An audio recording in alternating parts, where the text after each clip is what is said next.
começar agora, fazer a abertura da etapa paulista do 6º Congresso Nacional do PT, que homenageia a nossa querida companheira Marisa Letícia. Nós queremos saudar, porque ela está olhando e velando por nós, uma grande salva de palmas e um rufo de bateria para nossa querida Marisa Letícia Lula da Silva.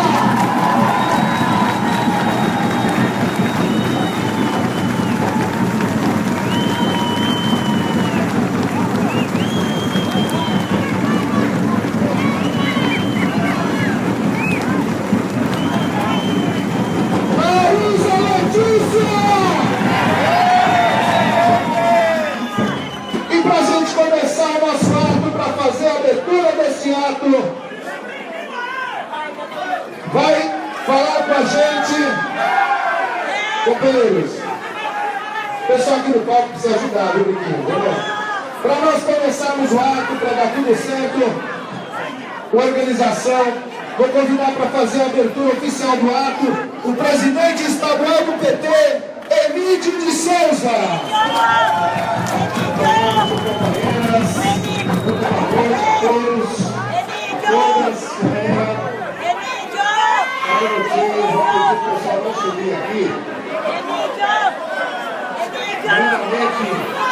Eu queria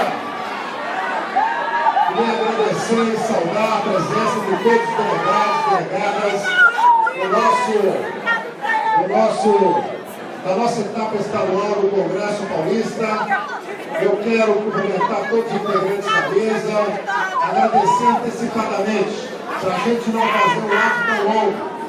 Nós pedimos para que várias pessoas não usassem a palavra, e eu queria muito agradecer a compreensão do deputado Alencar, representando os deputados estaduais da nossa bancada, o deputado Zaratini, que representa os deputados federais. Eles vão falar em outro momento do Congresso. Agradecer a todos os representantes do movimento popular, sindical, agradecer, saudar a presença de uma pessoa que precisa aqui hoje, não do seu nome apenas, mas no nome de todas as mulheres, agredida que foi por uma sentença judicial por ter acusado um estuprador, de ser estuprador, e foi condenada essa semana. A nossa homenagem à ministra Eleonora Dinigotti.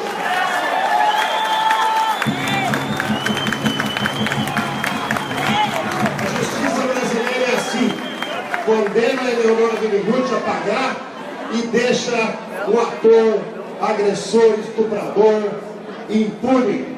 Essa é a justiça brasileira que nós já conhecemos tão bem. Eu queria cumprimentar todos os integrantes da mesa, meu presidente nacional, Rui Falcão, cumprimentar a senadora Gleisi Hoffmann, lutadora do impeachment contra o golpe, o senador Lindbergh, é um prazer tê-lo aqui também, cumprimentar o ex-prefeito Fernando Haddad, o Wagner Marcucci, uma saudação muito especial ao ex-presidente do Uruguai, Pepe Mujica.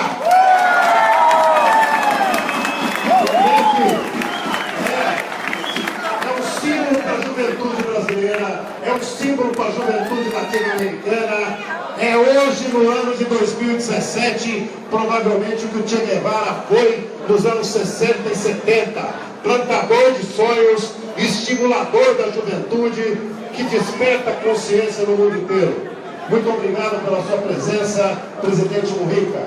E saudar nosso querido presidente da República, Luiz Inácio Lula da Silva. Já você, Lula, e nos próximos dias, nós todos sabemos que você vai estar prestando um depoimento. Mas quem vai estar sentado naquela cadeira é um cidadão de carne e osso, que tem RG, que tem história.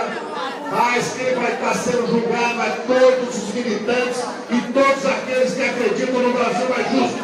Por isso, nós vamos estar em Curitiba com você o tempo todo. E conhecer a esperança de um Brasil melhor, de um Brasil novo. Quero também dizer a vocês que essa semana, apesar de toda a conturbação, alguns momentos de alegria nos fazem acreditar na luta. E eu quero mandar uma saudação para um companheiro que, não podendo estar aqui por limitação da justiça, está nos assistindo pela internet. Um abraço, companheiro José Dirceu.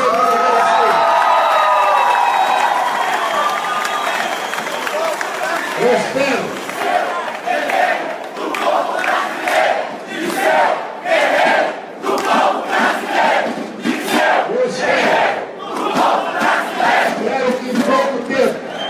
Em pouco tempo, como disse o presidente nacional Rui Falcão, outros prisioneiros políticos, principalmente o Macari, possa estar entre nós, ele que comandou tantas assembleias na frente desse sindicato.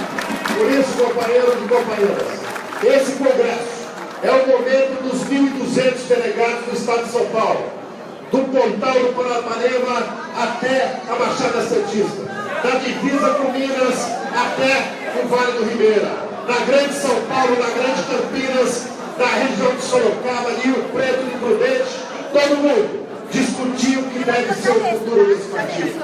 Se nós estamos aqui, é porque nós continuamos a acreditar que o PT continua sendo o portador dos sonhos de uma vida melhor de milhões de brasileiros e brasileiras que chegaram e que acreditam no nosso sonho.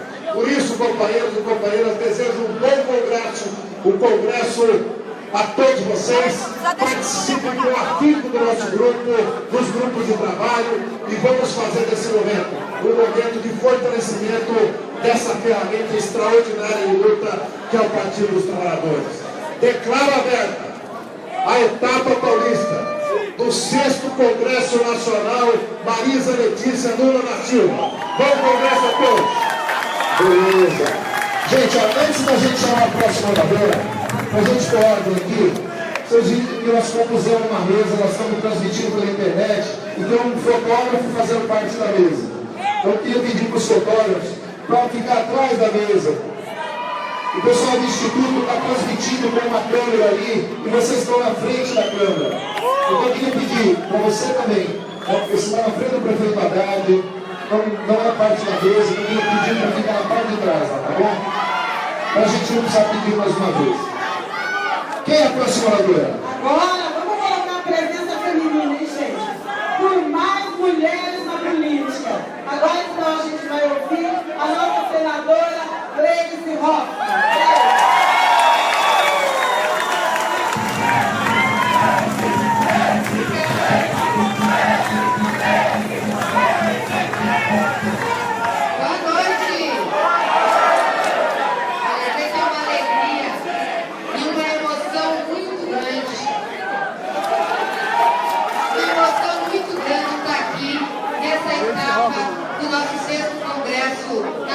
Presidente Emílio, porque aqui em São Paulo é o berço do Partido dos Trabalhadores, é onde nasceu o PT. Então eu fico muito emocionada de estar aqui participando desse dia com vocês, iniciando essa caminhada do nosso Congresso Nacional.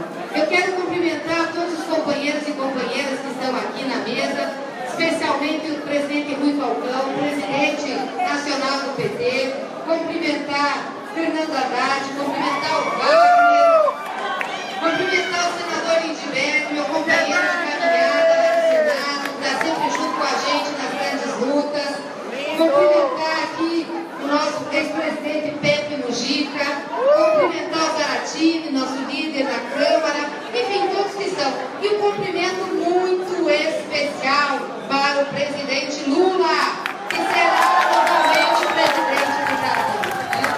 Quero fazer um cumprimento à nossa juventude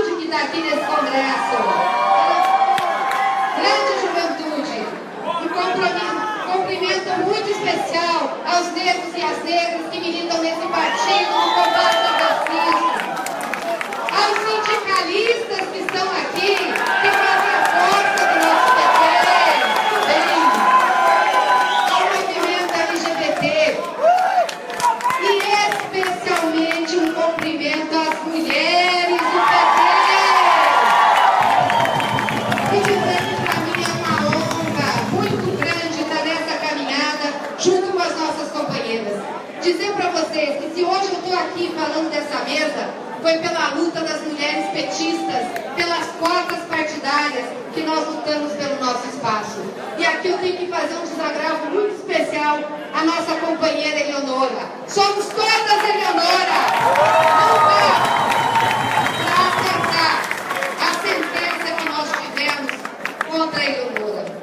Mas, gente, o PT é o maior partido de esquerda do Brasil e maior partido de esquerda da América Latina. Construiu sonhos, conquistou e realizou muitos direitos e governou esse país. Governou um país e transformou-se numa referência internacional. Agora nós estamos numa nova fase, um novo desafio que é muito grande, tão grande quanto os limites do nosso partido. Nós temos que conviver um tempo com a frustração das conquistas que nós não alcançamos, com a desesperança do povo brasileiro. Mas ao mesmo tempo é uma oportunidade, porque nós temos e estamos resgatando essa confiança do povo brasileiro. Portanto, é a oportunidade que nos dá a preferência do povo que coloca o PT como um partido que tem 22% da preferência popular no Brasil. Que coloca o presidente Lula, independente da pesquisa que eles façam, como o primeiro colocado nessas pesquisas. E, gente, isso apesar da desconstrução, da perseguição, da caça que fazem ao nosso partido e que fazem ao nosso presidente Lula.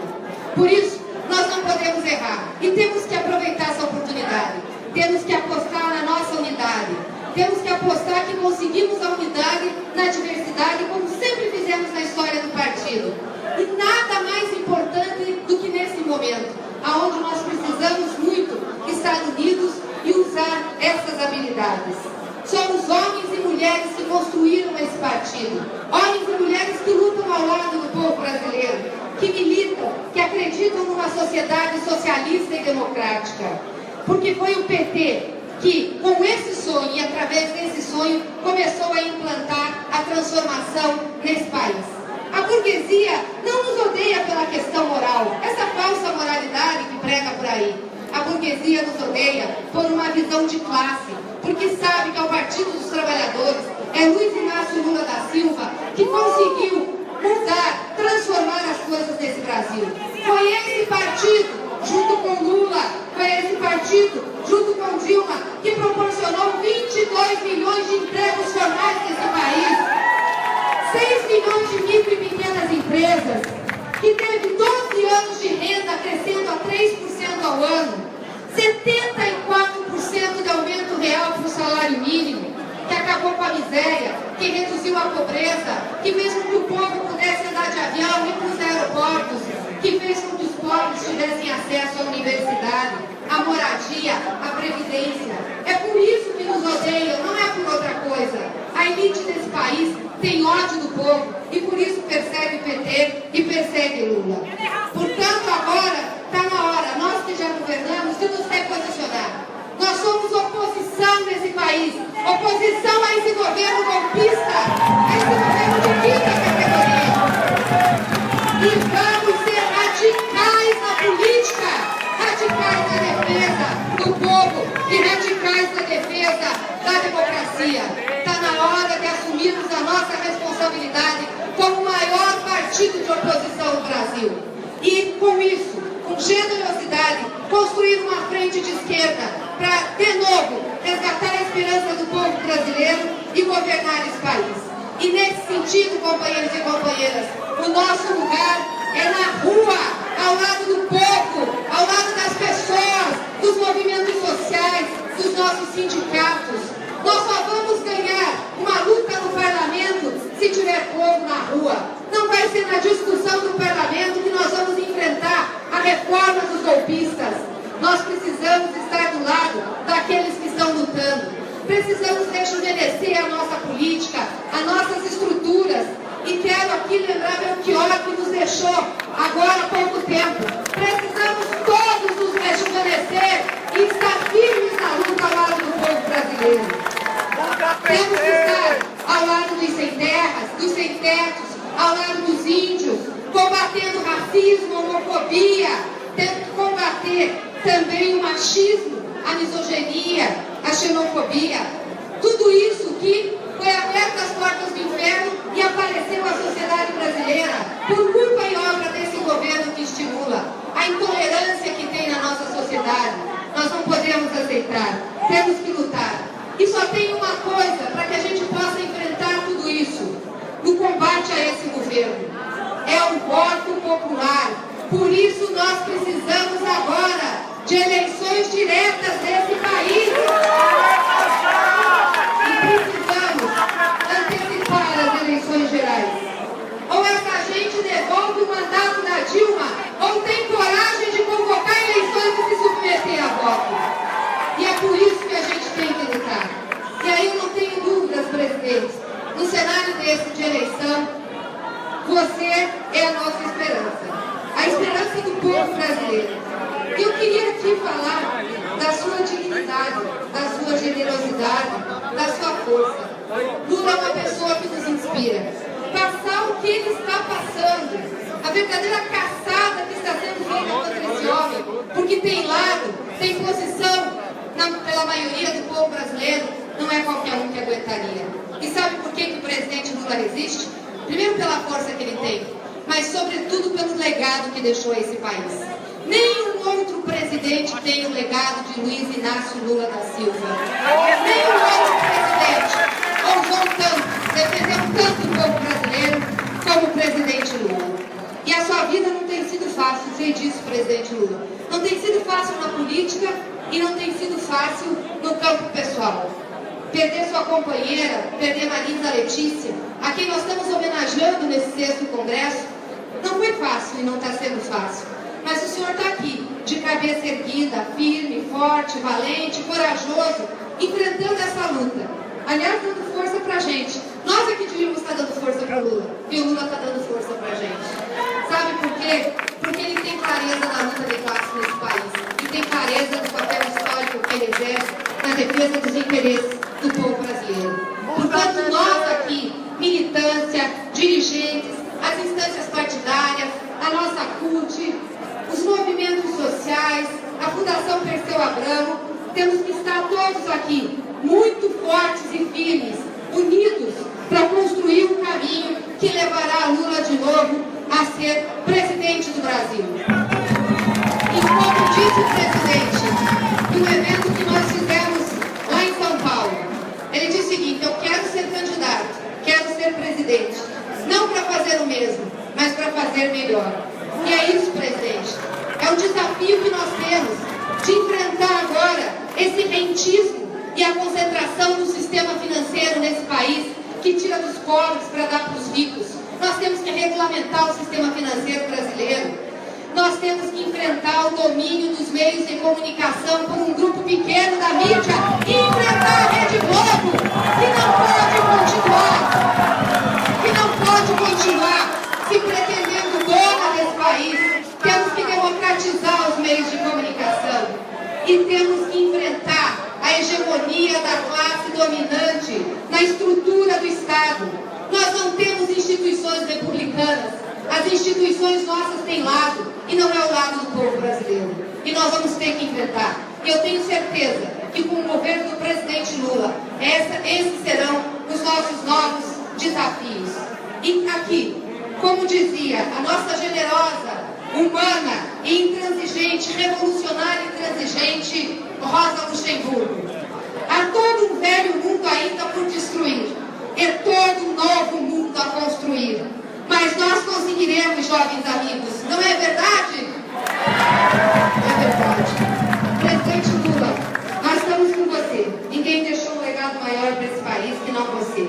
Nenhum outro nome construído pela elite desse país, pela Globo, por quem quer que seja, terá mais moral, credibilidade e confiança do povo brasileiro para disputar e governar esse país, disputar a eleição e governar esse país. Nós estamos juntos com você, Lula, pro que der e vier. Viva o PT, viva a Lula, viva o povo brasileiro.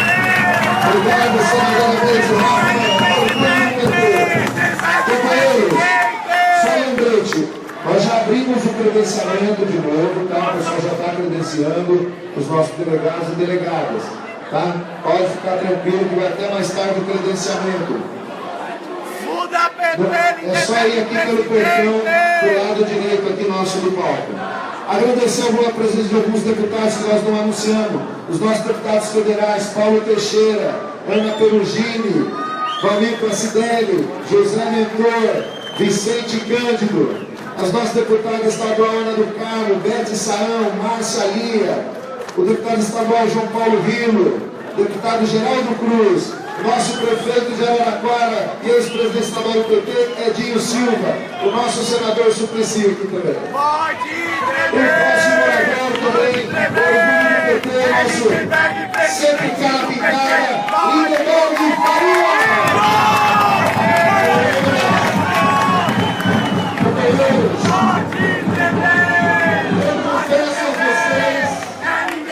Eu confesso a vocês que eu estou emocionado de estar participando de uma mesa com Lula e com o Rica.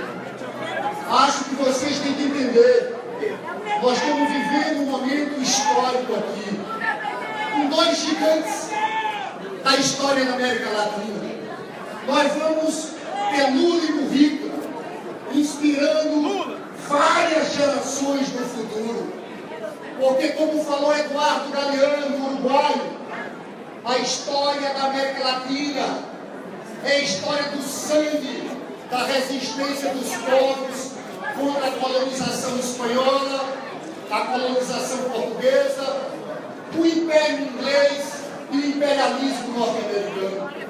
Há pouco tempo atrás, Mujica, lá na resistência à ditadura militar, muitos aqui no Brasil, nós enfrentamos as ditaduras militares constituídas com o apoio dos Estados Unidos. Na década de 90, eles vieram com uma grande ofensiva neoliberal. Era o Collor aqui no Brasil, Fernando Henrique, era o Menem na Argentina, Carlos André Pérez na Venezuela, Salinas Gortari no México. O resultado desses projetos neoliberais foi tanta miséria, tanto desemprego, que nós varremos ele da América Latina. Primeiro a vitória do Chaves em 98, depois do Lula em 2002, depois do Tabaré Vázquez no Uruguai em 2004, Kirchner em 2003, Rafael Correa, Evo Morales, depois Mujica lá no Uruguai. O que eles estão tentando agora é a segunda grande ofensiva do neoliberalismo. Só que dessa vez, presidente, uma ofensiva mais violenta. Lá no Consenso de Washington, eles diziam que era preciso ter preocupação com o colchão social, senão viria impopularidade. Agora é a tese da escritora Naomi Klein, que fala da doutrina de choque. Eles estão utilizando Milton Friedman, que dizia o seguinte: no momento de crise, você tem que se aproveitar para passar todo um projeto de reformas, de forma súbita, para que a gente não volte à situação anterior. É isso que eles estão fazendo aqui. E eu, quando olho o golpe aqui no Brasil, eu fico vendo o papel dos Estados Unidos. A história ainda vai demonstrar qual o papel dos Estados Unidos nesse golpe aqui contra a presidenta Dilma. Porque, sinceramente, presidente, quando o senhor foi dizer que nós tínhamos descoberto o pré-sal, 6 meses depois, os Estados Unidos recriaram a 4ª frota da Marinha, que estava desativada desde a década de 50. Quem assistiu o filme do Snowden sabe que lá ele acusa a espionagem contra o Brasil foi superior da China e da Rússia. Espionagem contra a Petrobras. E o que a gente está vendo hoje? Estão entregando os campos do pré-sal sem licitação, por concessão, para justamente satisfazer os interesses desses que deram o golpe. Eu quero saber direito qual o papel do Departamento de Justiça norte-americano com Sérgio Moro aqui no Brasil desde o começo. Porque está mal explicado. Empresas brasileiras estão sendo levadas a dar depoimentos secretos do Departamento de Justiça norte-americano e pagar somas bilionárias por crimes praticados aqui no país.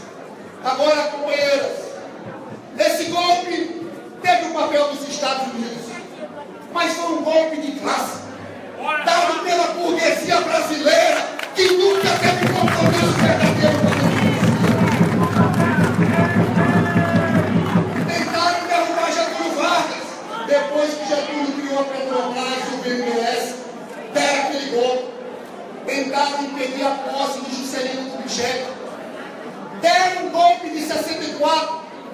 Nós nunca vamos esquecer o papel dos empresários da Fiesp, contribuindo para o caixinha da Operação Bandeirantes, que matou e torturou muitos militantes da democracia brasileira. Eles deram um golpe, porque a economia estava em crise, e nessa hora eles tentaram salvar a pele deles, apertando o direito dos trabalhadores, reduzindo o salário. Presidente, esse é um golpe continuado.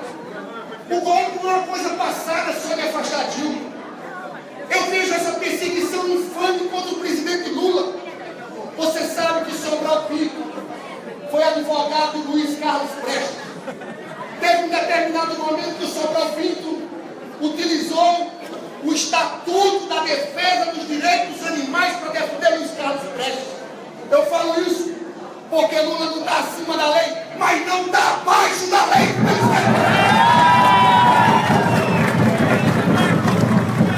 Eu, sinceramente, pessoal, acho que nós temos que elevar o tom do nosso discurso.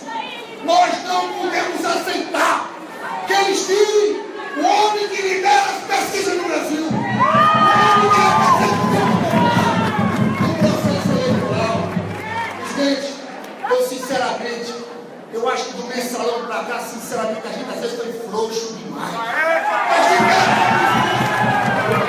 Eu quero mandar aqui uma saudação ao companheiro Zé Vicente de Valdeirão. Falo tudo isso para dizer ao presidente Lula o seguinte: nós temos que elevar o tom do discurso, nós temos que dizer isso, pessoal. Nós não vamos aceitar que vocês tenham o líder das pesquisas, o representante desse povo no processo eleitoral, porque esse processo eleitoral seria uma fraude, uma farsa, e nós não vamos participar desse farsa. Eu concluo, presidente, falando dessa mulher guerreira, senadora Gleisi Hoffmann. E pessoal, eu digo uma coisa a vocês: se tem uma mulher de coragem, nós somos companheiros no Senado, é essa mulher. Essa mulher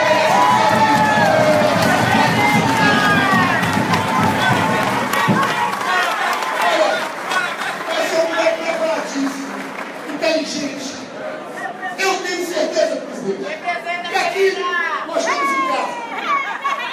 Nós sabemos que já existe no Congresso votos majoritários para eleger a Gleisi. E, presidente, eu estou convencido de uma coisa: a Gleisi tem tudo para ser o excelente presidente desse partido. E fale para a militância. Porque a gente tem um partido com força, e essa militância nossa, presidente, é fantástica, é politizada, está entendendo tudo. Aí vocês podem perguntar: puxa, se a Gleisi vai ser um excelente presidente, por que, Guilherme, você continua com a sua candidatura? E sabe por que eu digo não? Eu acho que é fundamental, eu quero explicar a vocês. Sabe o que eu quero fazer, pessoal? Eu, sinceramente, o motivo da minha candidatura é discutir uma nova estratégia do meu governo. Sabe por quê? Porque eu estou convencido que a situação agora é diferente em 2003. Nós precisamos de um partido mais de enfrentamento. E eu acho que a gente pode conseguir construir uma coisa, um novo programa, uma nova estratégia e chegar na unidade do Congresso. Sabe por quê, pessoal? Se tem uma coisa que eu acho que a gente errou, sabe o que foi? Nós subestimamos a luta de classe desse país. Nós somos muito ingênuos. Eu quero dizer uma coisa: esse cara aqui vai ser novamente presidente da República. Agora, eu não estou disposto, nem ele está disposto a voltar com a situação anterior. Quem rompeu o pacto de 88 foi essa burguesia. Nós vamos ganhar com Lula, mas nós vamos para cima da Rede Globo.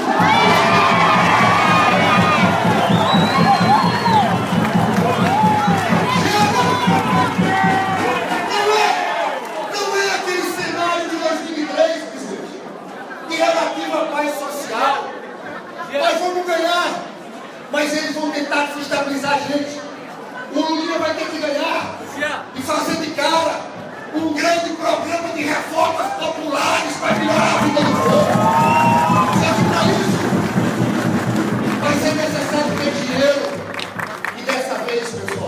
Nós vamos ter que tributar as grandes fortunas.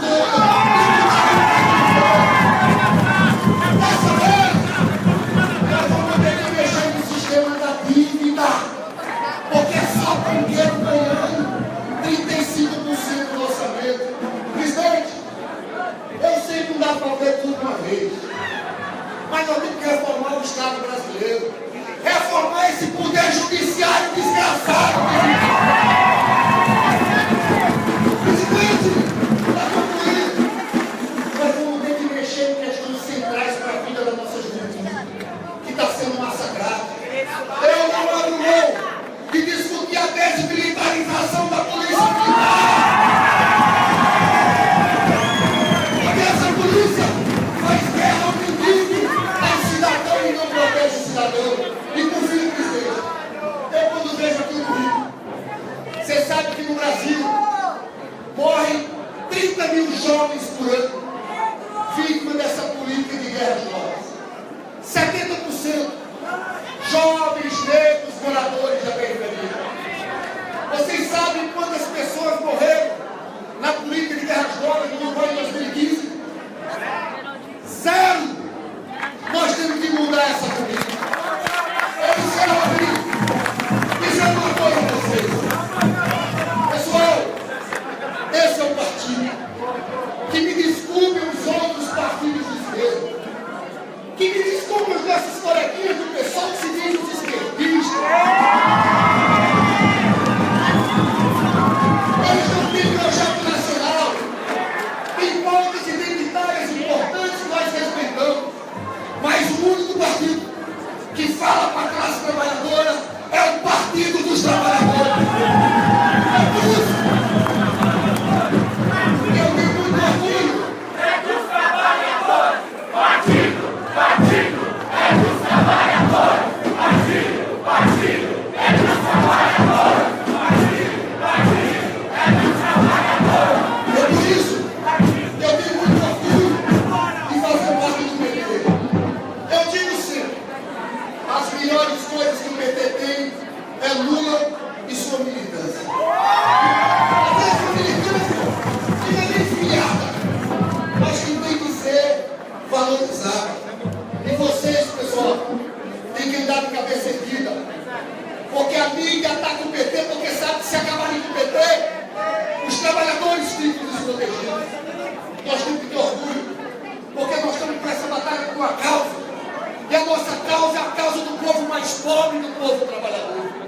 Eu encerro dizendo ao Lula que eu, há 6 meses atrás, vivi um dos momentos mais emocionantes da minha vida. Eu fui na faculdade de medicina da UFRJ. E eu confesso que eu chorei e me emocionei lá. Porque eu nunca fui atendido por um médico negro. Nunca fui. E eu, uma turma de 100 jovens, eu vi 40 jovens negros.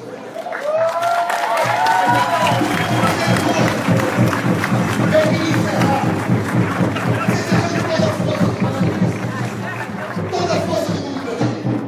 Eu sei que não é fácil você viver o que está passando.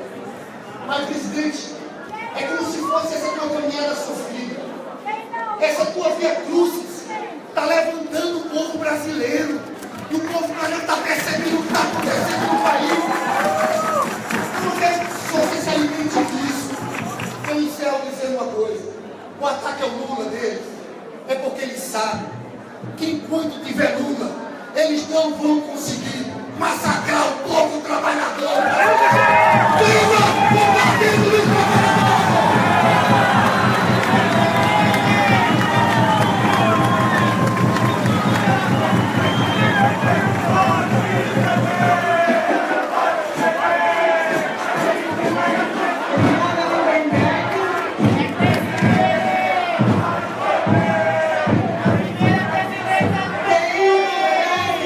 Tem uma frase numa música maravilhosa que fala: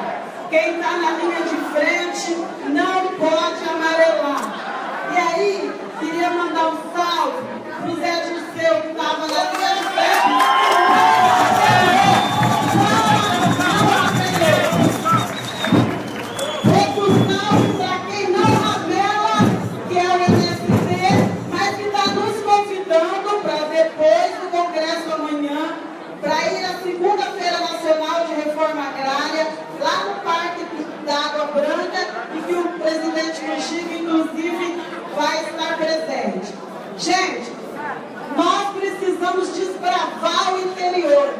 E desbravando o interior, a gente precisa dar um salve para a nossa vereadora lá de Araraquara, mulher, jovem, negra, Tainara, nossa cheia.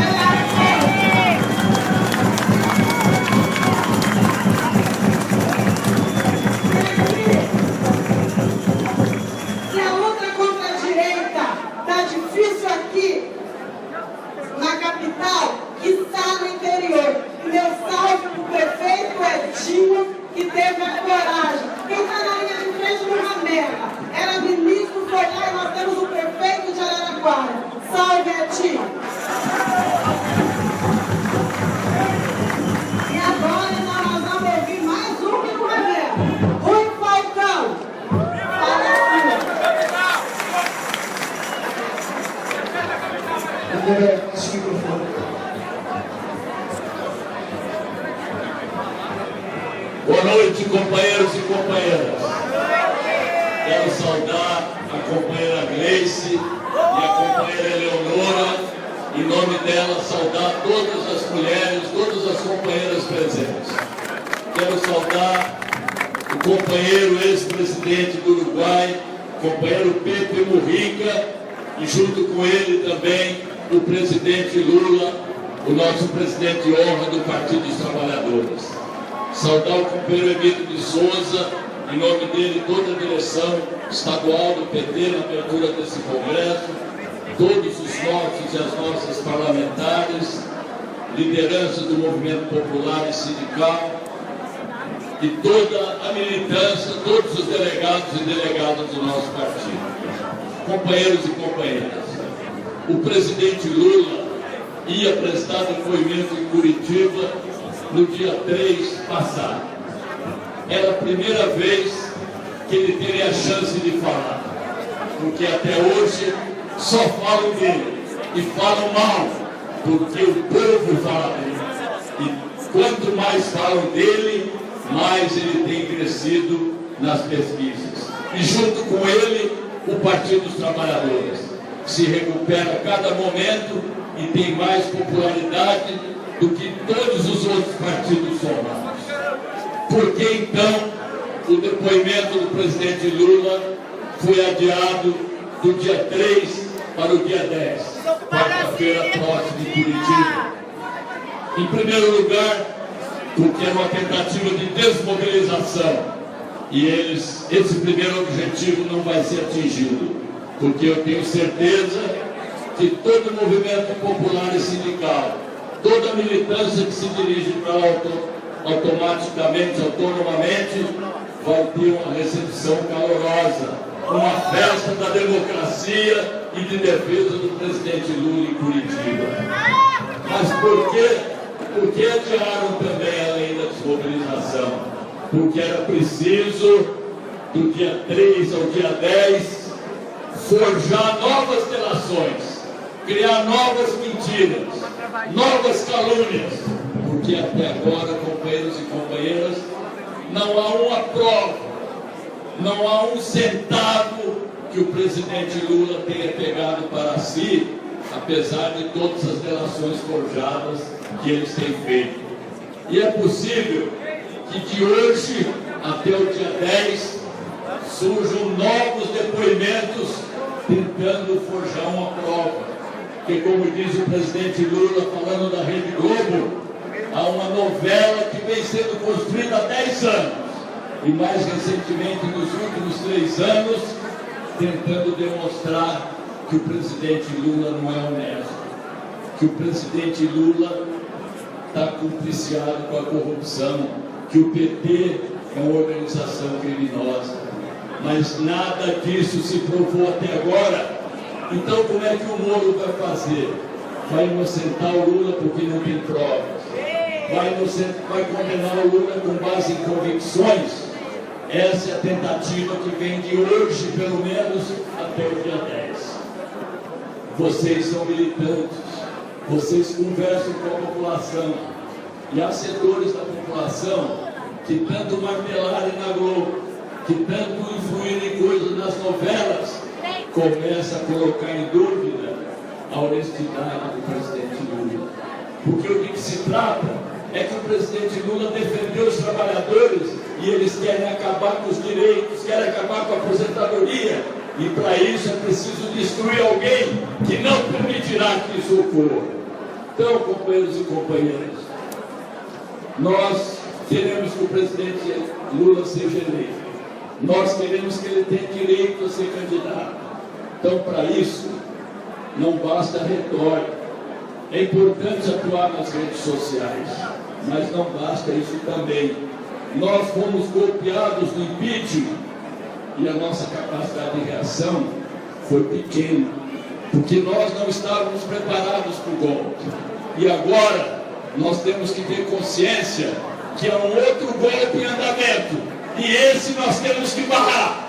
E se barra o golpe, é com mobilização, é com luta, é com capacidade de enfrentamento, e isso a militância do PT nunca se recusou a fazer. Portanto, companheiros e companheiras, vigilância, luta, argumentação, e que o dia 10 eles saibam muito bem. Se quiserem condenar o Lula, se quiserem continuar com essa campanha, haverá resistência no país inteiro.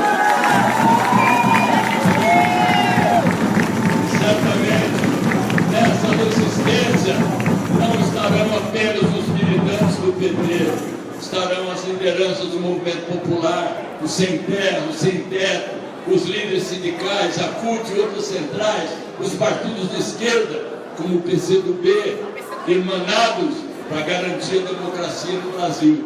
E a democracia hoje significa direta já e Lula presidente. Grande abraço, vamos à luta! Obrigado, presidente Rui Falcão, orgulho do PT. Agradecer a presença do deputado estadual Marcos Martins aqui também. Do nosso querido Paulo Camoto, presidente do Instituto Lula. Da vereadora Juliana Cardoso, que também é da Executiva Nacional. Eu estou pedindo aqui para avisar, nós estamos transmitindo esse evento pelo portal Linha Direta, pela Fundação Perseu Abramo e pelo site do Instituto Lula. No portal Linha Direta nós já temos mais de 20 mil internautas assistindo. E um curioso, muita gente mandando mensagem e muita gente assistindo na Venezuela, no Uruguai, na Argentina, na Bolívia, na Colômbia. Uma salva de palmas para os nossos irmãos latino-americanos. Já vi ali também o deputado Milton Tato. Já vi ali Luiz Turco, o deputado Luiz Turco. Teomino Barba, nosso deputado estadual do ABC. Mais algum? Nosso deputado querido José Américo Dias.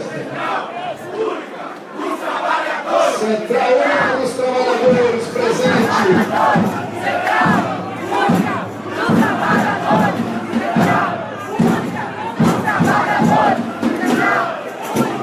E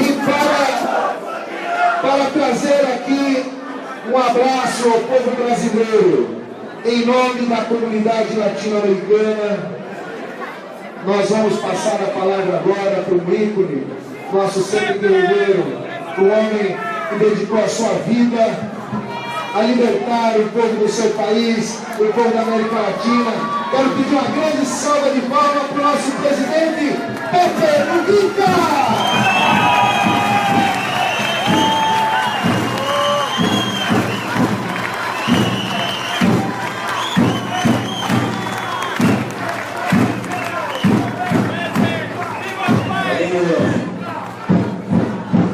Queridos,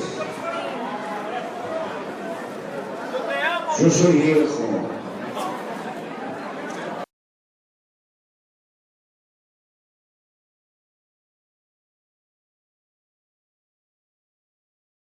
A colonizar, a comprar lo que han hecho otros en lugar de juntar aliados para dar la batalla con el sistema multinacional de empresas. En lugar de encabezar la lucha burguesa, pero por América Latina, juntando nuestras fuerzas, terminan colonizando y por eso juntan enemigos. Quiero transmitir, trabajadores, hay que juntar aliados, trabajadores en el conjunto de América Latina. ¿Por qué? Porque la batalla es de todo el continente. Somos el continente más rico en recursos naturales, pero el más injusto que hay arriba de la tierra. Y tenemos una deuda social con nuestros pobres. Nuestro gran mercado está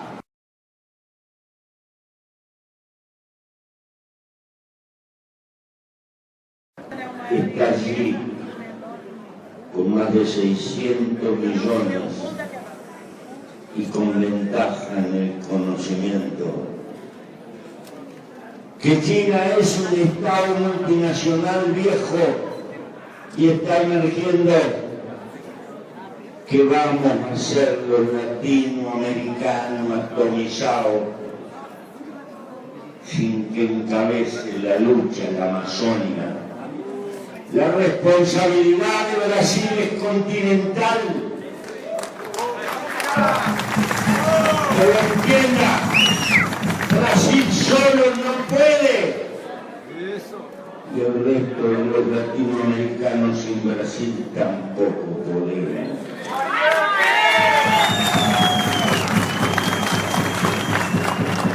Hay que juntar una inteligencia. Primero las universidades, tratar de que no nos roben el conocimiento y la investigación. El único recurso inagotable es el conocimiento. Dos, que no nos roben la esperanza. La esperanza es que el hombre puede construir un mundo mejor, sin egoísmo. Ahora, en todas partes las mujeres se incorporan en la lucha de sus derechos pisoteados y martirizados. La primera cosa a recordar es que hay millones de mujeres que no pueden estar aquí todavía, tiradas en el fondo de la miseria, la deuda social, las mujeres cargadas de hijos y abandonadas, y jamás la lucha por el feminismo tiene que hacernos olvidar la lucha de clase.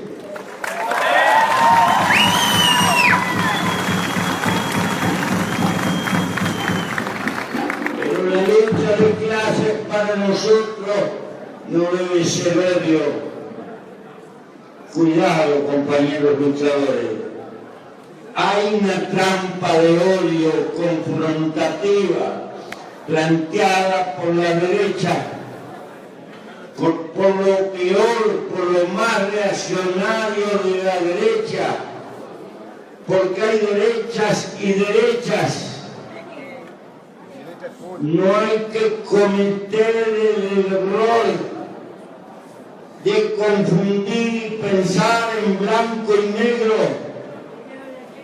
Hay una derecha fascistoide agazapada que quiere confrontación para aplastar los derechos acumulados por la lucha de clases. No hay que caer en el odio,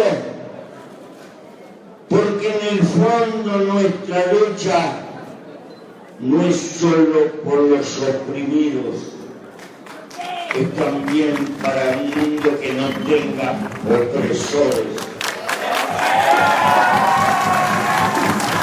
Entonces, mi corazón está con ustedes y con el pueblo brasilero. También está mi esperanza, de viejo luchador. Mi amistad con Lula es una amistad interesada por el destino de nuestra América Latina.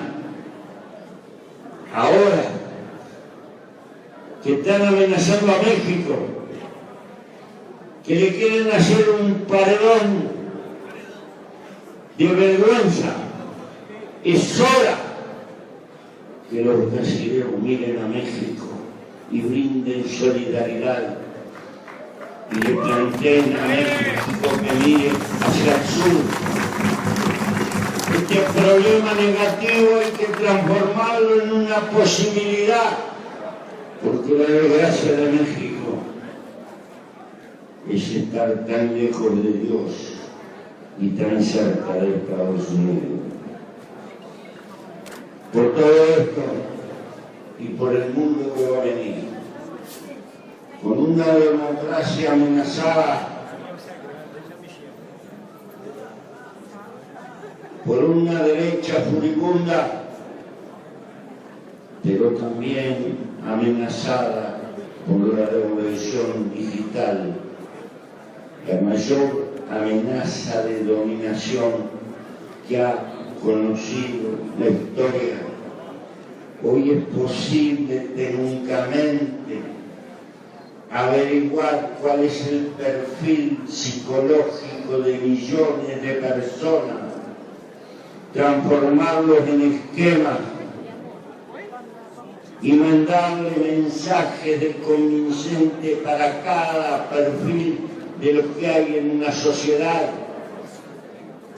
Eso se ha practicado en 2 elecciones en masa en Estados Unidos. Y cuando la vieja sociología de las encuestas decían una cosa, la nueva tecnología digital que permite resumir con métodos matemáticos los 100 y pico de perfiles psicológicos que hay en una sociedad, establece el nivel de dominación que jamás pudo tener ninguna dictadura en el mundo, que es introducirse en la conciencia de la gente. Esto no existió nunca y empieza a existir. Todavía en América Latina están ciernes que lo vendrá. Ese nuevo arte de la dominación sin necesidad de voto militar es la dictadura que te entra sin que te des cuenta y domina tus decisiones. Contra esas nuevas formas habrá que luchar, queridos compañeros, y este es un papel que tiene que cumplir la juventud, que va a pertenecer al mundo digital. Hay toda una tecnología. Criminalizar en Brasil al PT, a Lula, a todo lo que tenga, pero esa técnica se está aplicando en toda América Latina, en todas partes.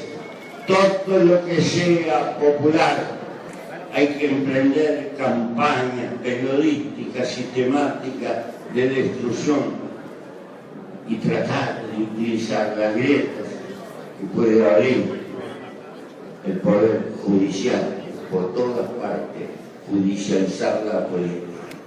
Frente a todas esas trampas y mucho más defiendo la política. Queridos compañeros, cuiden la herramienta del partido. Los hombres de aún no somos nada. Los hombres necesitamos partido, fuerza colectiva.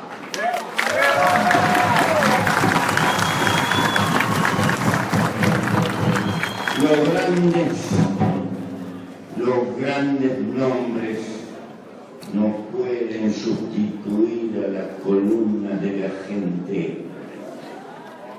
La columna de la gente se expresa a través de los grandes nombres, pero los grandes no hombres.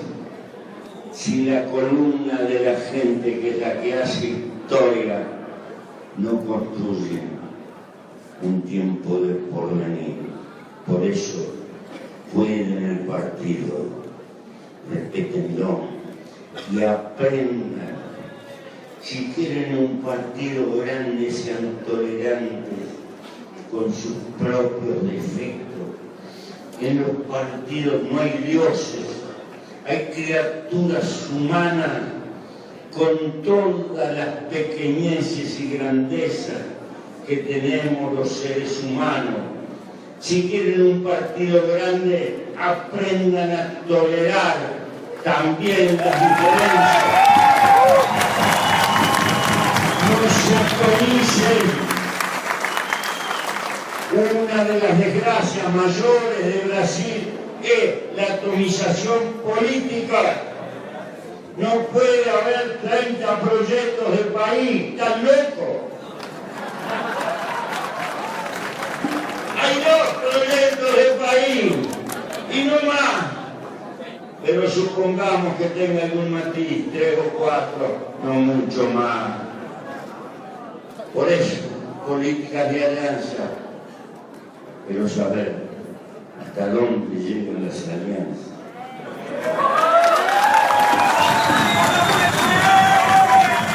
Dios les bendiga.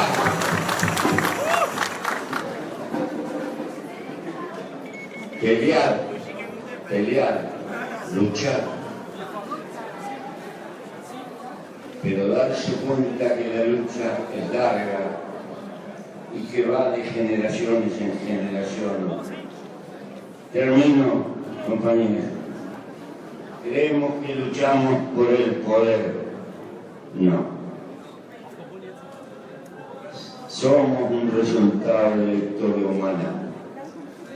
Luchamos por la civilización humana, por el progreso de la civilización.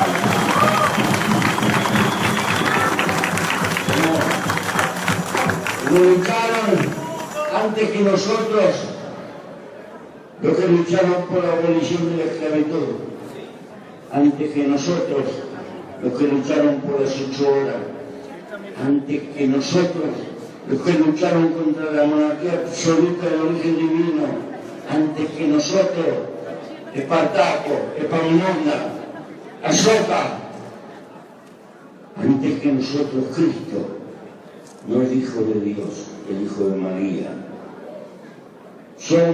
Pertenecemos a una cara de la especie humana que lucha por el progreso de la civilización y subiendo de escalón en escalón. Y habrá que luchar.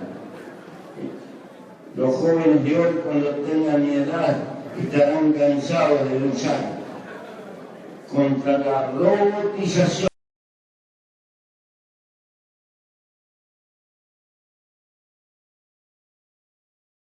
El propio capitalismo, cuando se llene de robots para aumentar la tasa de ganancia, se va a quedar sin clientes y va a tener que inventar él una forma de distribuir para que tú gastes, porque si no, él no tiene mercado, y si no tiene mercado no tiene ganancia.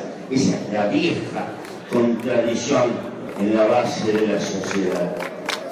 Por eso, partidos y luchadores sociales para largo plazo, en el corto plazo ganar las elecciones, después los brasileños, en el largo plazo pelear por la esperanza del derecho a la vida para todos y con todos. Gracias.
vamos para o Executivo Estadual, que está chegando.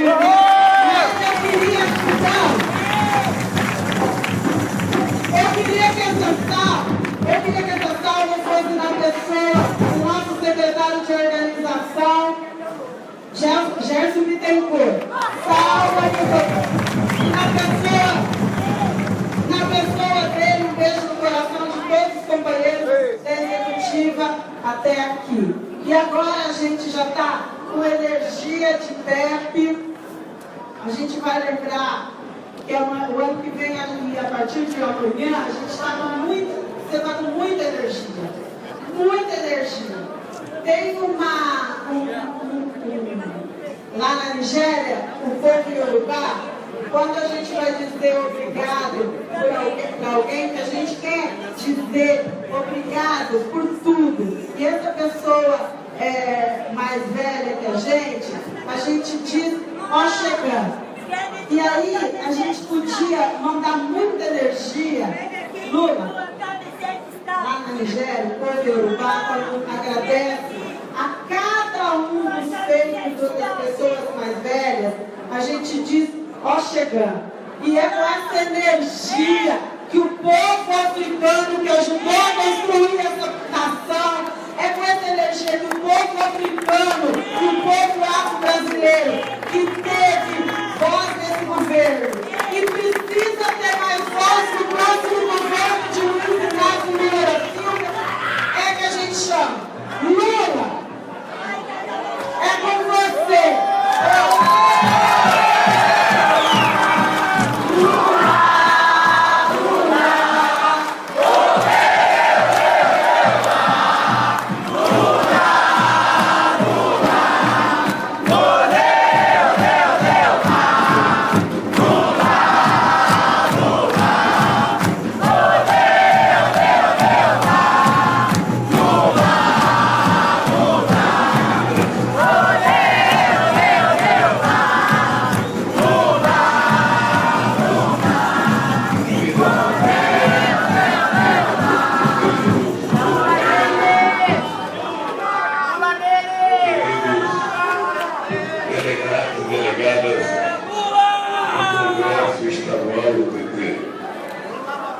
Companheiros da mesa, eu queria até pedir permissão para não precisar utilizar a nominata, porque todo mundo já foi citado mais que uma vez.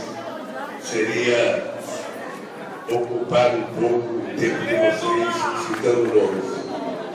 Mas eu queria dizer para vocês que tive o prazer, a alegria de ser presidente do Brasil num espaço de tempo em que o companheiro Pepe era presidente do Uruguai. Tive o prazer de ser presidente do Brasil num espaço de tempo em que o Kirchner e a Cristina eram presidente da Argentina. Tive o prazer de ser presidente do Brasil no momento em que Michelle Bachelet foi presidenta do Chile, que Rafael Correa foi presidente do Equador, que Chaves foi presidente da Venezuela,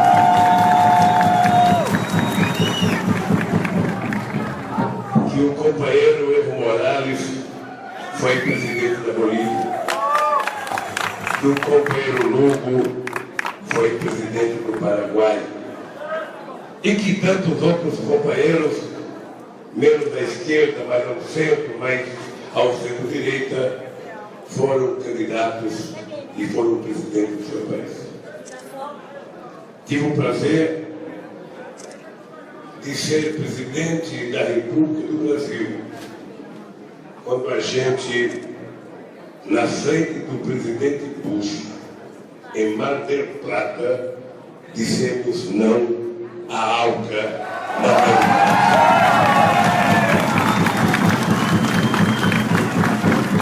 Tive o prazer de, junto com esses companheiros, criar a Unasul. A primeira vez em que os países da América do Sul se juntavam sem interferência de nenhum outro continente.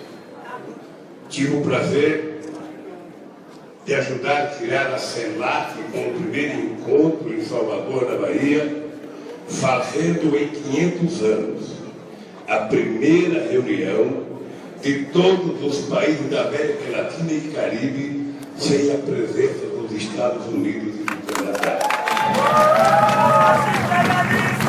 Tive o prazer de participar como presidente do meu país na primeira reunião entre os países árabes e os países da América do Sul, feita em Brasília. Tive o prazer de fazer a primeira reunião entre os países da América do Sul e os países africanos, também realizada aqui no Brasil. Tive o prazer de ajudar a construir os BRICS, envolvendo o Brasil, África do Sul, China, Índia e Rússia. Tive o prazer de criar o IBAS, que era uma reunião entre Brasil, África do Sul e Índia, que eram 3 grandes democracias do mundo ocidental. Tive o prazer de ser presidente da República no momento em que o Brasil virou protagonista internacional.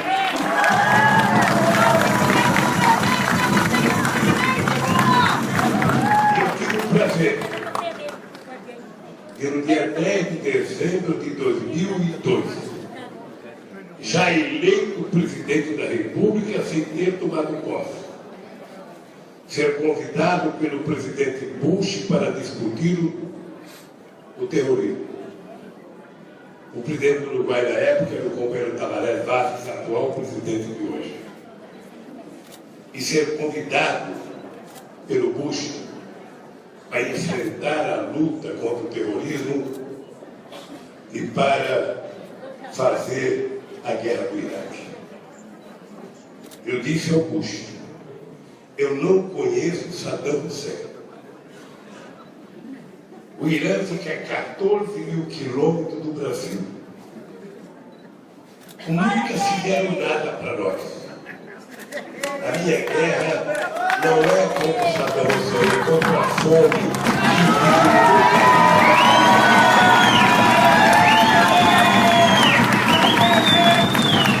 E essa guerra, eu dizia para ele, essa guerra nós vamos vencer. E vencemos. Porque há pouco tempo, no mandato da presidenta Dilma Rousseff, a ONU reconheceu que o Brasil finalmente estava fora do mapa da fome. Tive o prazer, companheiro Mujica, de viver o maior período de presidentes progressistas na América Latina em 500 anos. Nunca a esquerda, nunca os socialistas, nunca os democratas tiveram a ascensão que tiveram na América Latina nesses últimos 15 anos. É verdade que estamos vivendo um momento adverso. É verdade que a direita está tomando pulso e está assumindo uma postura de recuperar os espaços perdidos para nós entre 1998, 2000 e 2002. Inclusive, com o golpe vergonhoso dado em cima do PT e da presidenta Dilma.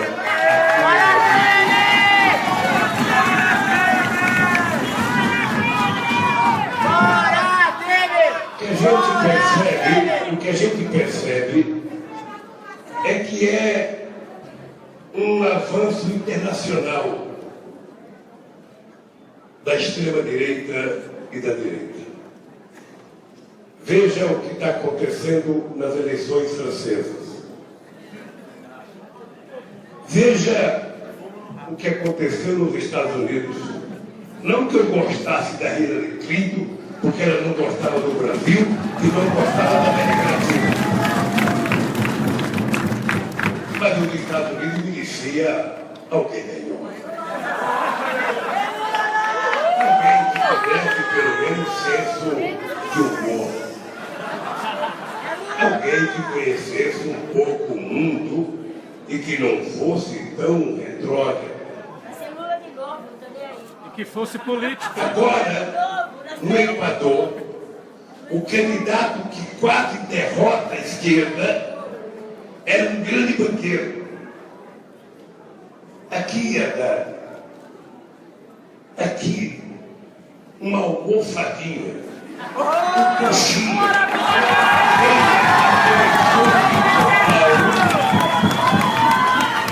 as eleições de São Paulo, se fazendo passar junto ao povo mais humilde de João Trabalhador.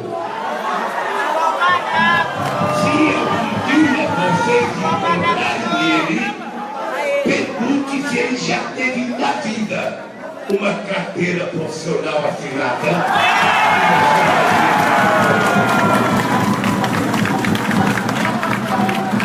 Agora, presta atenção. Eu não estou falando de coisas negativas para tornar vocês negativistas.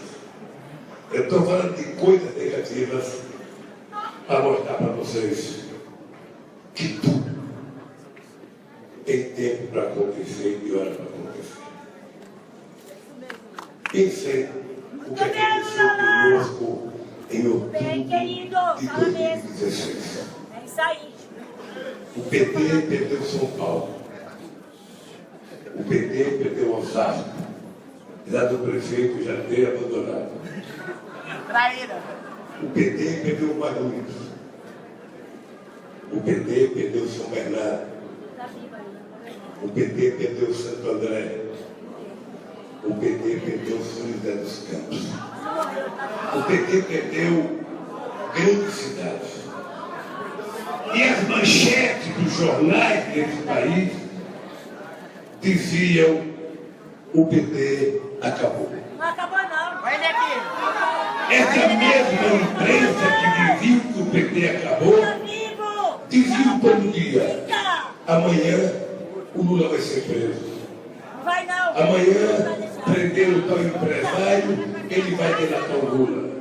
Amanhã o Lula vai ser preso. Faz 2 anos que eu estou ouvindo isso. 2 anos que eu estou escutando. E se eles não me prenderem logo, quem sabe um dia eu mando prendê-los por mentira.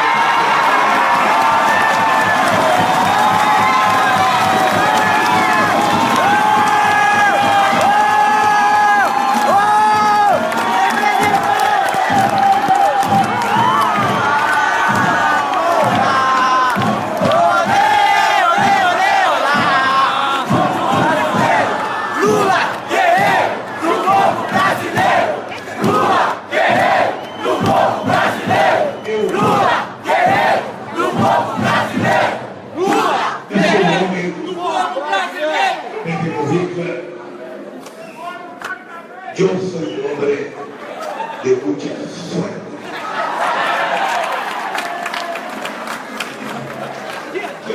Eu poderia falar escola com Pepe, mas como tem mais brasileiro que uruguaio, que eu vou falar em português mesmo aqui.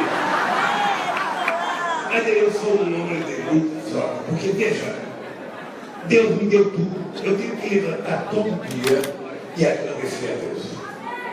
Eu agradeço por acordar vivo, agradeço pelo dia que tive e agradeço todo dia quando vou deitar, pedindo a Deus que me deixe acordar uma vez, porque eu tenho que ver vocês todo santo dia.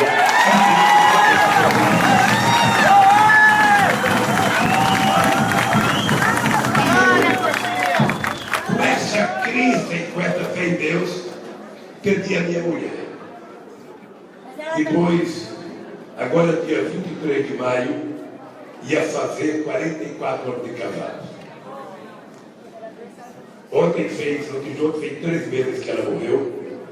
Eu cheguei em casa, Rui Falcão, eu tomava um whiskyzinho com a Marisa, eu ganhei 1 litro de whisky do Edinho, cheguei em casa, peguei um copo de whisky, coloquei uma dose para ela, coloquei uma dose para mim, peguei o dela com a mão esquerda, peguei o meu com a mão direita, brindei e tomei os dois.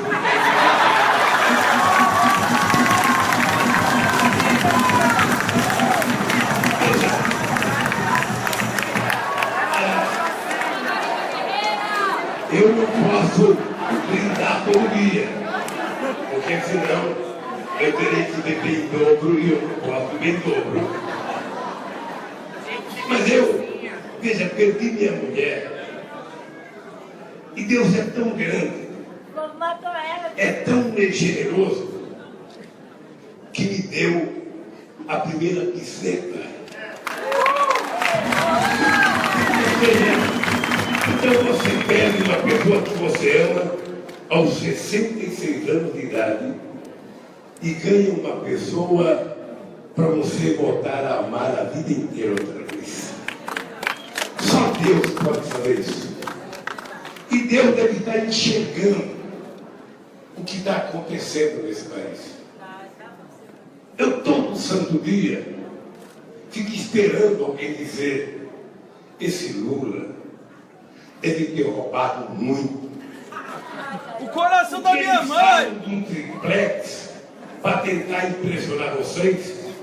Na verdade é como se fosse uma casa, minha vida, uma em cima da outra. Eu tenho ficado quieto. Eu tenho ficado quieto porque vai ter um momento de falar. Porque no fundo, eu já prestei 6 depoimentos, Pepe. E eles não querem a verdade. Eles criaram um conceito nesse país, que eu não vou dizer para vocês, porque eu quero dizer no meu depoimento, em que não tem argumento. Eles já estão com a tese pronta. O PT é uma organização criminosa. O Lula montou um governo para roubar até depois que ele saísse. Portanto, se o Lula é o chefe, então ele tem que saber de tudo. E eu tenho paciência, porque no fundo, eles condenaram o companheiro Zé Dirceu e prenderam o Zé Dirceu, quando ele poderia ter respondido em liberdade. Mas o mais grave do que prendeu o Zé Dirceu, do que prendeu o Palocci, do que prendeu o Vacário, prendeu o companheiro, prendeu um empresário qualquer. O mais grave do que a prisão é a destruição que eles tentam fazer na opinião pública em cima das pessoas. Há um pacto diabólico entre a Operação Lava Jato e os meios de comunicação. Não importa se seja verdade, é preciso castigar embaixo. E eu dizia: não façam isso. Não façam isso. Porque vocês estão enfrentando uma pessoa que respeita a justiça, que não está acima da justiça, mas vocês estão julgando de forma equivocada, com difamações, a pessoa que mais criou condições de combater a corrupção neste país e que ficou o maior partido do país. Mas então eu vou deixar para quarta-feira e depois de quarta-feira. Porque tudo isso que está acontecendo comigo, companheiros, companheira Gleisi, companheiro Lideberg, companheiro Rico, companheiro Haddad, companheiro Wagner. Aliás, Wagner, parabéns pela extraordinária greve do dia 28.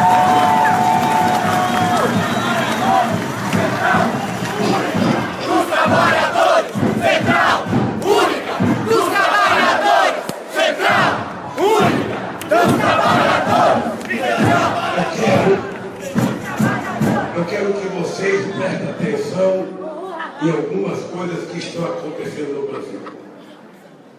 O Lula já tem 71 anos de idade. Pepito tem 82 anos de idade. São dois jovens.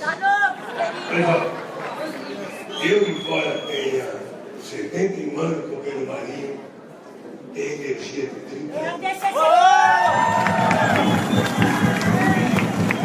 Eles conseguiram aflorar em mim uma coisa que eu pensei que já tinha passado. Eu pensei que já tinha passado, tem tanta gente jovem, eu vou parar de ser o pioneiro que vê outras pessoas lutar.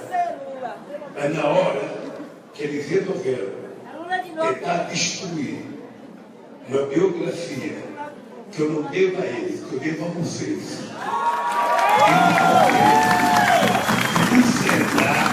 e outra vez na rua desse país. Agora, presta atenção, que o problema não é comigo, é com vocês. Vamos ver o que está acontecendo no Brasil. De um lado, há um processo da Operação Lava Jato que quer destruir a política desse país. Passar para a juventude a ideia que política não presta. E quando ele sai de uma pesquisa, o resultado dessa tese é o crescimento de um fascista chamado Bolsonaro na pesquisa do governo. Ele deve ter se assustado, porque aonde é que estão os tucanos? Aonde é que está o PMDB? Ou seja, e o Lula que eles queriam destruir parece um pé de mandacaru.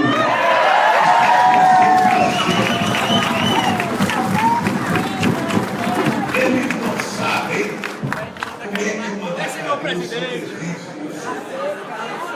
Eles não sabem, não precisa de muita água. Da mesma forma que eu não preciso de muita imprensa, eu preciso de olhar na cara de vocês e pensar e agir. Mas veja, eles estão fazendo uma reforma. Para o povo pobre, mais humilde do país, quando alguém fala em reforma, a gente pensa que é para melhorar. Eu vou reformar minha casa. Para melhorar. É isso? Uma mãe, assim é para casar, ela fala, eu vou reformar o meu vestido de casamento para dar para minha filha. É para melhorar. O cara está com o carro dele todo bichado, enferrujando, ele fala, vou reformar meu carro. É para melhorar. Olha, mas quando eles sabem que querem reformar a Previdência Social, a legislação trabalhista, eles estão fazendo um processo de demolição. É quase que uma bomba de Hiroshima em cima dos direitos que nós conquistamos desde a metade do século passado. Um cidadão chamado Nilson, não sei das contas, Nilson Leitão do PSDB, apresentou uma proposta. Ele é relator para cuidar da relação de emprego do trabalhador rural brasileiro. E na proposta que ele faz, o trabalhador rural pode trabalhar até 18 horas. E o trabalhador não precisa ter férias. Ele pode vender todas as férias. E o trabalhador não precisa descansar o domingo. Porque na lógica da Fiesp 43, férias é ócio. E o ócio deixa o trabalhador em casa bebendo. Ele tem que trabalhar, ele não pode descansar. Mas o que é mais grave é que na lógica desse deputado, o trabalhador rural não precisa mais receber salário em dinheiro. Ele pode receber em comida. Ou ele pode receber em moradia. Ou seja, nós estamos voltando ao momento antes da escravidão. Antes da escravidão. E se a gente que está aqui na cidade, se a gente que tem consciência política, não se rebelar contra isso, Quem vai pagar o pato é o pobre trabalhador dos mais loucos rincões desse país, que muitas vezes nem sabe o que está acontecendo com ele. Aí, não contente com isso, veio a questão da reforma trabalhista. E na reforma trabalhista, eles rasgam a CLT. Rasgam a CLT, querem acabar com a Justiça do Trabalho, sob a alegação de que a CLT é um retrocesso e que os trabalhadores podem ganhar mais se prevalecer o acordado sobre o legislado. Ou seja, se um sindicato importante faz um acordo, esse acordo vale mais do que a lei. Ora, isso pode ser importante para meia dúzia de categorias no Brasil. Vamos pegar a companheira Giovânia que estava até agora, que é presidenta do Sindicato dos Bancários, que acaba de eleger a nossa companheira Ivone, que é a nova presidenta do sindicato, mais uma mulher eleita presidenta do sindicato, eleita presidenta do sindicato, na tirada da Dilma. Então veja, o Sindicato do Bancário pode fazer um baita de um acordo melhor do que a CLT. O Sindicato dos Metalúrgicos, que acude algum sindicato, pode fazer um acordo melhor do que a CLT. E o restante dos trabalhadores brasileiros, onde a maioria dos sindicatos são de carimbo, onde a maioria dos sindicatos sobrevivem por conta do imposto sindical, aonde o dirigente sindical não consegue nem conversar com o patrão, e onde todos são chamados de pelego. E eu decidi uma coisa: uma POS pode viver, fazer acordo, porque tem força. Alguns sindicatos de professores nesse país têm muita força. Então, o que querem fazer? Eles estão rasgando todas as nossas conquistas desde 1943. E dizem que contra tudo isso, eles já aprovaram a terceirização. E qual é o argumento? A terceirização, ela vai gerar mais emprego, porque o empregador vai ter menos obrigações sociais e vai crescer.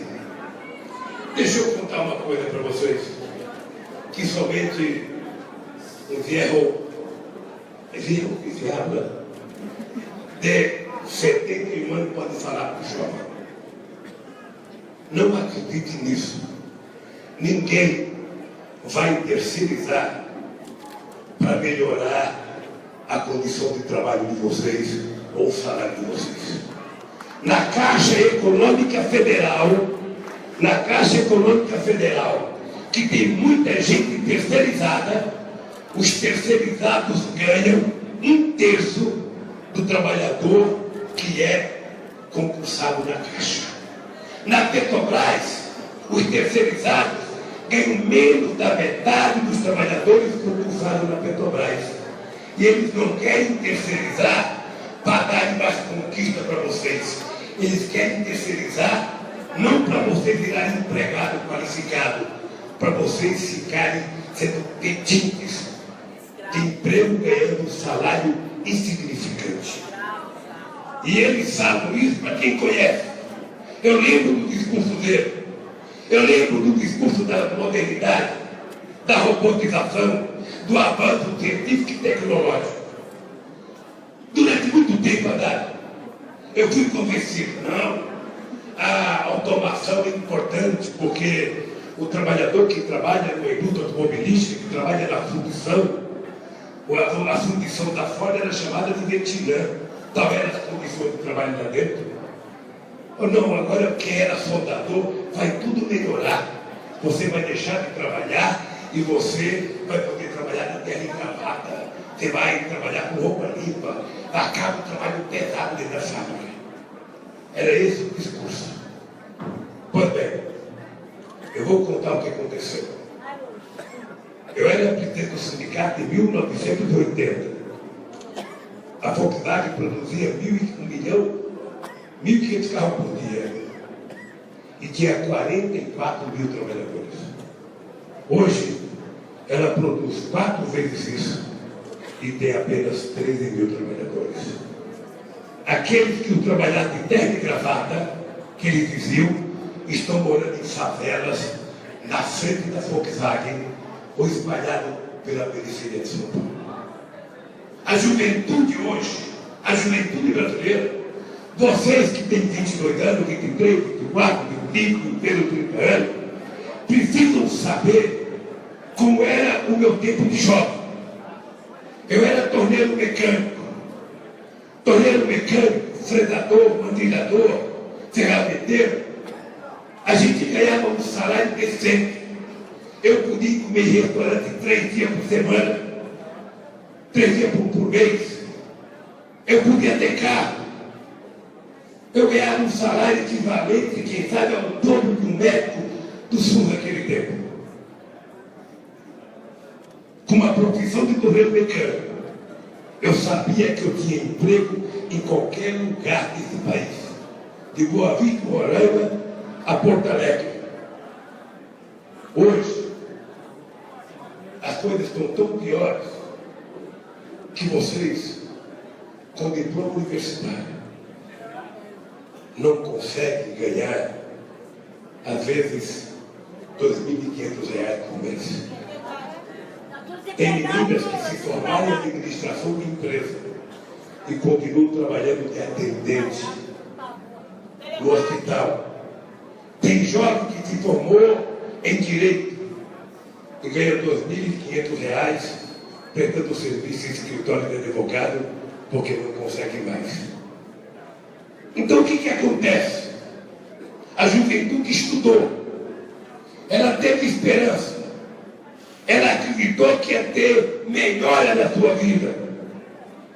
E ela percebe que ele estudou e que a melhora ainda não chegou, porque o mercado de trabalho não está bom e o salário oferecido é muito pior. Cada vez é mais baixo, cada vez é pior. Então eles tiram o cobrador de ônibus dizendo que vai melhorar e jogam o cobrador de ônibus jogado na sarjeta, virando sem teto ou qualquer coisa. Eles vão diminuindo as profissões e vão criando um exército de gente desempregada. E a classe trabalhadora vai ficando mais desesperada. E essa reforma trabalhista é exatamente para colocar a gente numa situação muito mais delicada. E eu não falo por mim, que já passei da idade de procurar emprego, porque já estou não aposentado, porque não requeri minha aposentadoria. Depois de 20 anos eu não requeri ainda, porque eu recebo anistia. Mas a preocupação é com quem quer entrar no mercado de trabalho hoje. É com jovens que estão qualificados, é com jovens que foram para a universidade, é com o primeiro doutor de uma família aqui em São Paulo, no Nordeste, que está à procura de uma oportunidade e ainda não apareceu. Então eu fico me perguntando, para quê? A gente quer uma nação. O que é uma nação? Uma nação não é, como a gente vê no mapa, o tamanho geográfico do país. Não é isso. O Brasil tem 8 milhões e meio de quilômetros quadrados. Nação não é só isso. Nação não é apenas a floresta, ou os rios, ou a costa marítima. Nação não é representada apenas pelo símbolo da moeda, ou da bandeira, ou do hino. Nação não é representada apenas pela quantidade de pessoas que moram no país. Uma nação não é medida pelo seu tamanho, é pela qualidade de vida do seu povo e pelo respeito do seu povo. O Uruguai, comparado ao Brasil, é uma nação pequena. 4 milhões de habitantes. Mas tem mais gente formada em universidades proporcionalmente no Brasil. A qualidade de vida no Uruguai é melhor do que no Brasil. Porque neste país aqui, durante séculos, o povo pobre foi tratado como o povo de terceira categoria que não tinha direito. Nós não tínhamos direito à escola, nós não tínhamos direito a fazer universidade. Há pouco tempo atrás, nascia uma criança, a gente sabia quando ela estava dando o primeiro choro, se ela ia para a universidade ou ia terminar a sua vida tendo ensino fundamental e trabalhando de ajudante na família. Nós começamos a mudar isso. Nós começamos a provar que era possível mudar. Companheiro Haddad foi meu ministro da Educação. E eu tenho orgulho de dizer o melhor ministro da Educação do país. Pela primeira vez, uma criança pobre da periferia começou a sonhar e tornar realidade de ser universitário, de ser doutor. Pela primeira vez, um jovem de escola pública da periferia teve a oportunidade de disputar uma vaga na universidade. Pela primeira vez, um trabalhador rural teve a oportunidade de disputar uma vaga na universidade. Pela primeira vez, a gente teve um médico negro, um dentista negro, um gerente de banco negro, um advogado negro. Pela primeira vez, a gente começou a provar que não existe neste país ninguém mais inteligente do que o outro, que o rico não tem o direito de ser mais inteligente. O que as pessoas precisam é apenas de ter oportunidade. Não é o que nós fizemos, nós apenas temos oportunidade e as pessoas mais pobres agarraram com as duas mãos e se transformaram em pessoas tão ou mais inteligentes que as pessoas que antes pareciam inteligentes. O que nós conseguimos fazer neste país foi incluir as camadas abandonadas historicamente desse país. Eu nunca vi minha mãe, com todo filho, sonhar em que a gente fizesse a universidade. Porque era tão distante que não era possível sonhar. Misa, não era possível pensar. No meu tempo, um jovem de fazer a universidade, se ele fosse pobre. É esse país capaz de transformar sonhos em realidade, de fazer com que os mais humildes pudessem ter atenção social que eles estão destruindo. Ah, querem resolver o problema da Previdência e não tem solução? Querem que o pobre não se aposente? Querem que a mulher não se aposente e a pensionista não receba sua pensão porque não tem dinheiro? O PT ensinou como faz. É só gerar milhões de empregos, aumentar salário, formalizar a economia e fazer dinheiro. Querem fazer a economia crescer e não sabem como fazer? O PT sabe. É só, ao invés de colocar dinheiro na mão dos ricos, colocar pouco dinheiro na mão dos pobres, que eles farão a economia voltar a crescer, voltarão a crescer e o futuro a crescer. Querem que esse país deixe de ser exportador de commodities e comece a exportar inteligência e conhecimento?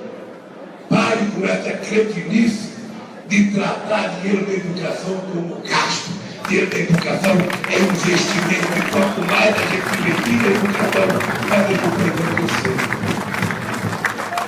Por isso, companheiros e companheiras, eu estou muito mais preocupado do que o que pode acontecer com a classe trabalhadora desse país, do que o que pode acontecer comigo. Eu acho que o povo pobre desse país, o povo trabalhador desse país, o pequeno trabalhador rural, aqueles que lutaram para fazer a reforma agrária e ter seus 10 ou 15 hectares para plantar o que comer, estão sendo vítimas da polícia agora, sendo presos. Os índios que nós começamos na cidadania não só são violentados, como têm suas mãos decepadas, como agora no Maranhão, a etnia camareira. E até a greve. O nosso querido jovem chamado Mateus, que é aqui de Osasco, Barulho, sei lá, de Osasco, conversei com o pai, com a mãe dele, foi estudar, fazer um curso na Universidade Federal de Goiás, e porque estava participando da greve. Um tenente, não é um soldado qualquer, com um cacetete de madeira, deu uma cacetada no moleque, que ele teve, o seu cérebro praticamente destruído. É esse país que nós queremos construir? É esse país que em 2008 a gente pensava que ia ser a quinta economia do mundo? É esse país que quase chegou a ser o país mais otimista do planeta Terra? É este país que passou a ser respeitado pelo tratamento plural, não um tratamento hegemônico, mas um tratamento de participação, de parceria com a América do Sul? Esse país que conseguiu criar esperança, juntar tanta gente que está sendo destruída agora. Na verdade, companheiro, o que está predominando no Brasil hoje é a volta do complexo de vira-lata, de uma burguesia, sabe, uma burguesia que não se respeita, de uma burguesia que aceita tudo que vem dos Estados Unidos, que aceita tudo que vem da Europa. E é para essa burguesia que odeia tanto nós, que odeia tanto aqueles que lutam por direito, que odeiam tanto aqueles que querem democracia, que eu quero dizer para eles: se prepare, porque eu agora quero ser candidato a presidente da República.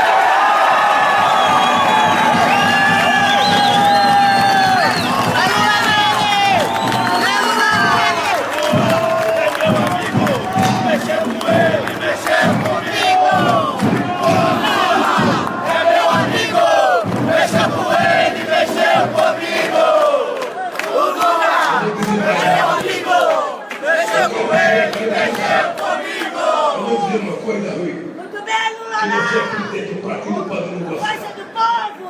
Mas eu vou dizer uma coisa para vocês. Querido! Eu Vamos fui tirar, candidato a primeira vez em 79, eu tinha 40 e poucos anos em 89. Hoje eu tenho 71. E vocês vão entender, porque eu sei que a internet está dando aqui no vídeo. Hoje, aos 71 anos, eu estou com mais tesão para ser candidato.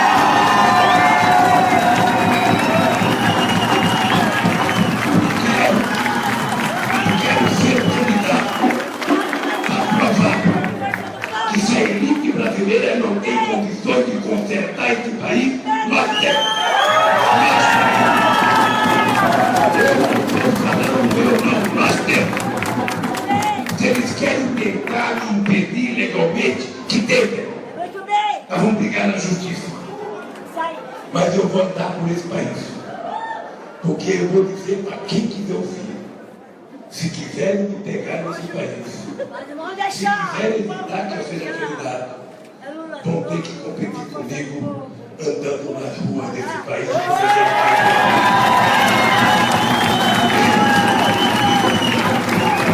Eu continuo dizendo a quem quer que seja. Se aparecer alguém, nesse país, pode ser pequeno, médio ou grande, que diga que um dia o Lula me deu 10 reais para ele, depositou 10 reais de legado na minha conta, eu terei a honradez de chegar para vocês e falar: eu não sou candidato porque eu não fui honesto com vocês. Agora, o que eu não vou permitir é que fiquem mentindo do jeito que estou com o respeito. E quero aqui avisar alto e bom som. Tudo que eu desejo na vida é disputar as eleições contra um candidato da Rede Globo do Brasil.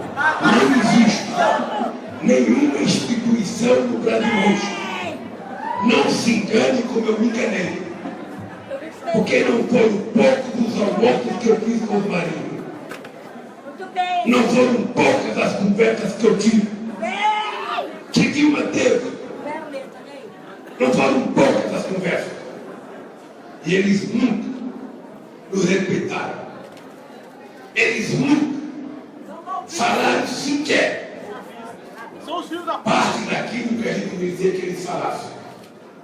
Então eu não tenho mais por que acreditar nisso. Não tenho.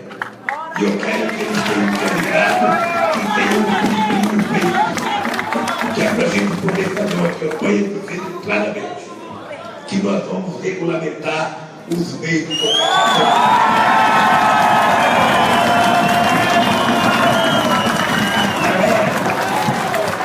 Não é possível 9 famílias mandarem a comunicação. Está aqui o companheiro Haddad. O companheiro Haddad, quando eu apoiei ele para ter prefeito dentro do PT, é porque a cara dele é melhor do que a minha. Ele não é aquele petista rancoroso. Ele é um cara informado, é advogado, é professor de filosofia, professor da luta, esse cara vai ser candidato, a imprensa vai tratar ele maravilhosamente bem. Ninguém apanhou tanto na imprensa como ele apanhou. Então o problema não é o Lula, não é o Haddad, é uma questão de pele. Nós somos trabalhadores desse país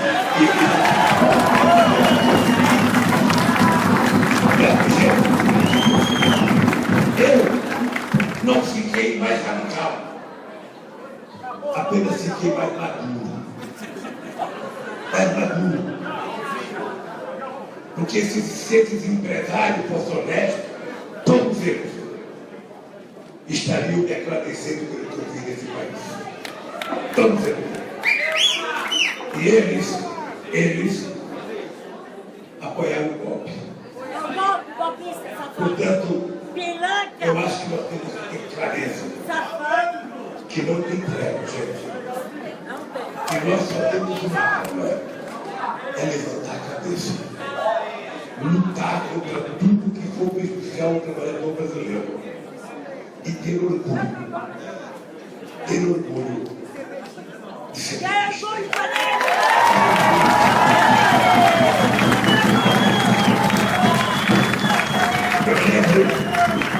Eu lembro de uma vez que fizeram uma crítica ao PT na frente da Maria da Conceição Tavares. A Maria da Conceição Tavares está com 80 e picos, é uma economista extraordinária. Ela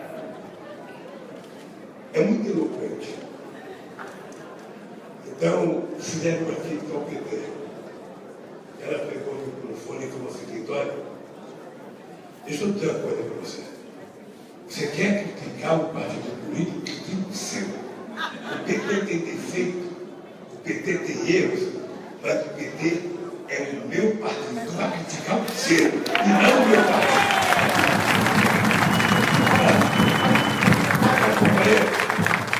Companheiro Milício, você que está presidindo esse partido nesse momento, eu espero que a gente tenha muita sorte, que a gente consiga eleger uma nova direção e que a gente tenha em conta que o PT não merece que a gente perca metade do nosso tempo brigando entre nós. Nossos adversários de fora são maiores, mais importantes e são visíveis. Nós temos que nos unir para enfrentar os adversários de fora. Então eu quero que você tenha sorte E quero que quem foi eleito presidente desse partido faça do PT de São Paulo o partido poderoso que São Paulo já foi. Quero dizer ao meu companheiro Pepe Mujica. O Pepe, para mim, é até difícil falar do Pepe Mujica, porque é uma figura humana mais do que uma figura política que eu amo.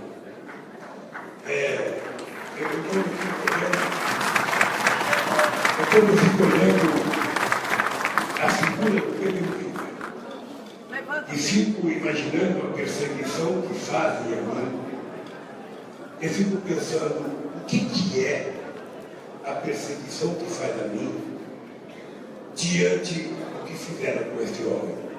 Esse homem ficou 14 anos preso, ele e a mulher dele, dos quais 7 anos numa solitária.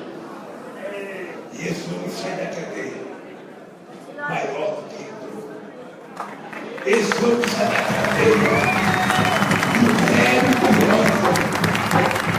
ele sai da cadeia com 0 de ódio e com 100% de amor para dar. E virou presidente do nosso querido Uruguai. E por isso, Pepe Mujica, eu queria lhe dizer que Deus faça com que muitos jovens de hoje sejam Pepe Mujica de amanhã, para que a gente possa parar com os companheiros e colaborar com vocês.